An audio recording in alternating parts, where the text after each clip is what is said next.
प्रिय बच्चों, सरकार द्वारा आदेश दिया गया है कि हाई स्कूल, इंटरमीडिएट एवं अन्य छोटी और बड़ी कक्षाओं में ऑनलाइन शिक्षा दी जाए। तो उसके उपलक्ष्य में आज हमने सामाजिक विज्ञान का फर्स्ट पार्ट जो इतिहास है उसके बारे में प्रथम लेसन, जिसका नाम यूरोप में राष्ट्रवाद है। तो आपको इसमें देखना है कि राष्ट्रवाद किसे कहते हैं।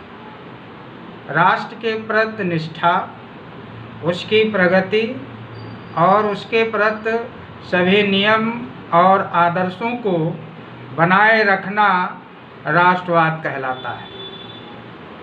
अब आप इसमें देखेंगे कि राष्ट्र किसे कहते हैं। तो अर्नेस्ट रेनर के अनुसार समान भाषा, नस्ल, धर्म से बने क्षेत्र को राष्ट्र कहते हैं। अब इसी के परिप्रेक्ष्य में एक चीज़ और आती है जिसे नारीवाद कहा जाता है।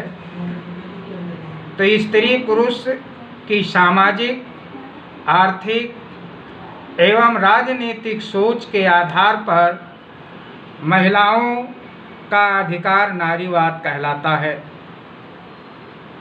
तो जो यूरोप में राष्ट्रवाद का उदय हुआ, यूरोप में राष्ट्रवाद उदय होने के महत्वपूर्ण कारण था फ्रांसीसी क्रांति और राष्ट्र का विचार, जिसमें 5 महत्वपूर्ण पॉइंट बनते हैं। और 5 महत्वपूर्ण पॉइंट में नंबर 1 पॉइंट आता है फ्रांसीसी क्रांति की शुरुआत 1789 ईस्वी में हुई थी। फ्रांसीसी क्रांति में सभी लोगों की मांग थी कि राजतंत्र को हटाकर प्रजातंत्र बनाया जाए, फ्रेंच भाषा को राष्ट्रभाषा घोषित किया जाए, स्कूल या छात्रों के लिए एक क्लब की स्थापना की गई जिसका नाम जैकोबिन क्लब था। सभी भार तथा किराया की एक व्यवस्था किया गया। इसके बाद नेपोलियन का शासन। जब नेपोलियन फ्रांस पर अपना शासन चलाया तो प्रजातंत्र को हटाकर राजतंत्र को स्थापित कर दिया। प्रजातंत्र को हटाकर राजतंत्र को स्थापित कर दिया। कानून के सामने सबको बराबर रखना, संपत्ति के अधिकार को सुरक्षित बनाए रखना, भू, दास तत्व और जागीरदारी शुल्क से मुक्ति दिलाना, सभी वर्गों को समान रूप से रखना।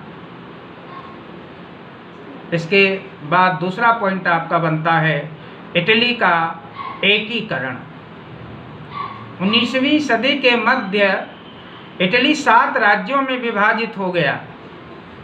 1830 के दशक में जोसेफ मेजनी ने एकीकृत गणतंत्र के रूप में इटली के एकीकृत के लिए प्रयास करना प्रारंभ किया।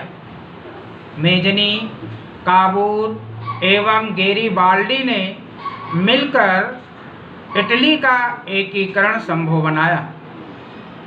1869 ईस्वी में एमएलएल द्वितीय को एकीकृत इटली का राजा घोषित किया गया। इसके फलस्वरूप आप ये देखेंगे कि यूरोप में राष्ट्रवाद के उदय के 4 महत्वपूर्ण कारण बने। नंबर 1, नए मध्यम वर्ग का उदय। नंबर 2, उदारवादी विचारधारा का प्रसार। नंबर 3, क्रांतिकारियों का उदय। नंबर 4, रूढ़िवाद की नई भावना और वियना की संधि। इस तरह से आज जो हमने आपको इस लेक्चर में पढ़ाया है, मेन पॉइंट, इन बिंदुओं को ध्यान में रखते हुए इसे आप अवश्य सुनें और हो सके तो नोट्स तैयार करें और इसके तुरंत बाद आप इसकी पुनरावृत्ति करें, 2-3 बार इसे अवश्य पढ़ें, बिल्कुल माइंड मेकअप हो जाएगा। और ये सबसे महत्वपूर्ण इस लेसन के पॉइंट हैं और इसकी फ़ोटोकॉपी आपके नंबर पर प्रेषित कर दी जाएगी, व्हाट्सएप नंबर पर। जय हिंद, जय भारत।